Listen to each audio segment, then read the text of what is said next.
James Madison early life.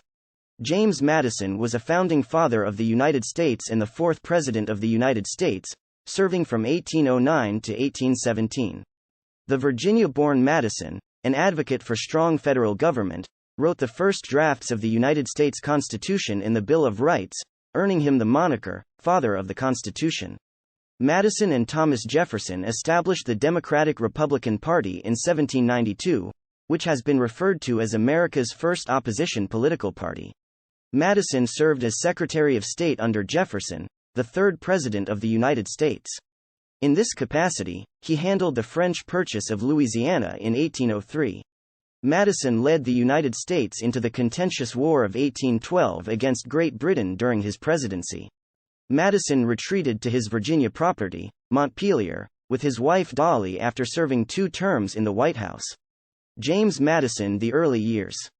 James Madison was born in Port Conway, Virginia, on March 16, 1751, to James Madison Sr. and Nellie Conway Madison.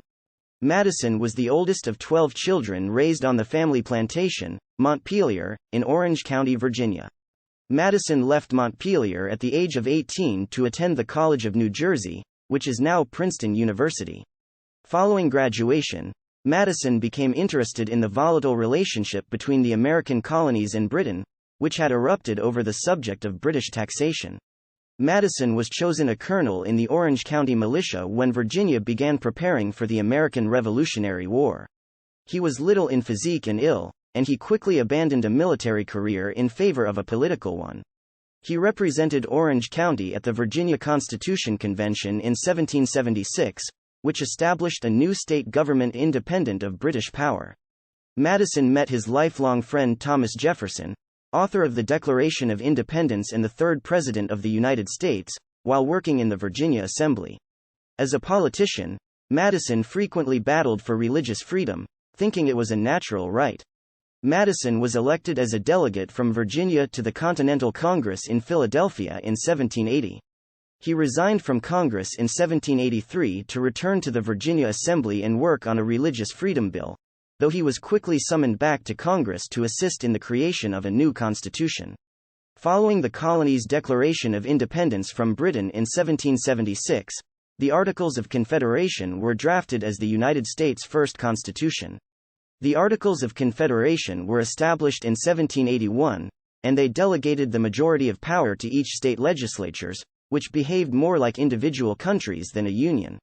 This system rendered the National Congress powerless to handle the federal debt or maintain a national army. After conducting considerable research on other world governments, Madison concluded that America required a strong federal government to assist oversee state legislatures and provide a better method for obtaining federal funds. He believed that the government should be structured with a system of checks and balances so that no branch has more authority than the others. Madison also proposed that governors and judges be given expanded roles in governance to help oversee state legislatures.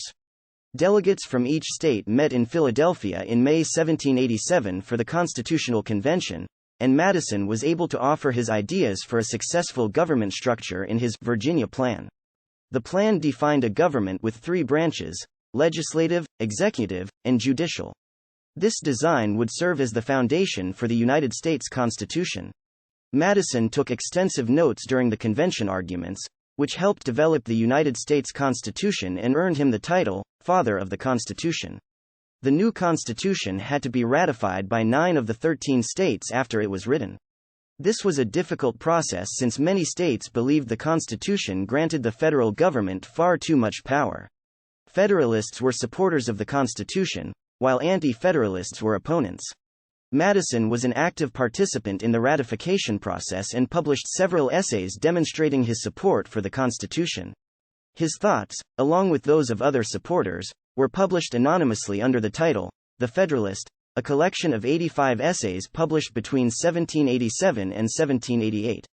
After much deliberation, the United States members of the Constitutional Convention signed the Constitution in September 1787. The states ratified the agreement in 1788, and the new government took effect the next year. The Bill of Rights. Madison was elected to the newly constituted United States House of Representatives and served there from 1789 until 1797. He worked in Congress to develop the Bill of Rights, a series of 10 amendments to the Constitution that pointed out essential rights enjoyed by U.S. citizens such as freedom of speech and religion. The states ratified the Bill of Rights in 1791. Madison and Jefferson immediately found themselves arguing with the Federalists on major matters like the government debt and power in the new, more powerful Congress.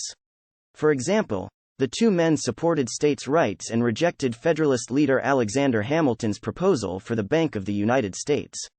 Jefferson and Madison established the Democratic-Republican Party in 1792, which has been dubbed America's first opposition political party. As the Democratic-Republican Party split into opposing groups in the 1820s, Jefferson, Madison, and James Monroe were the only Democratic Republicans to become President of the United States.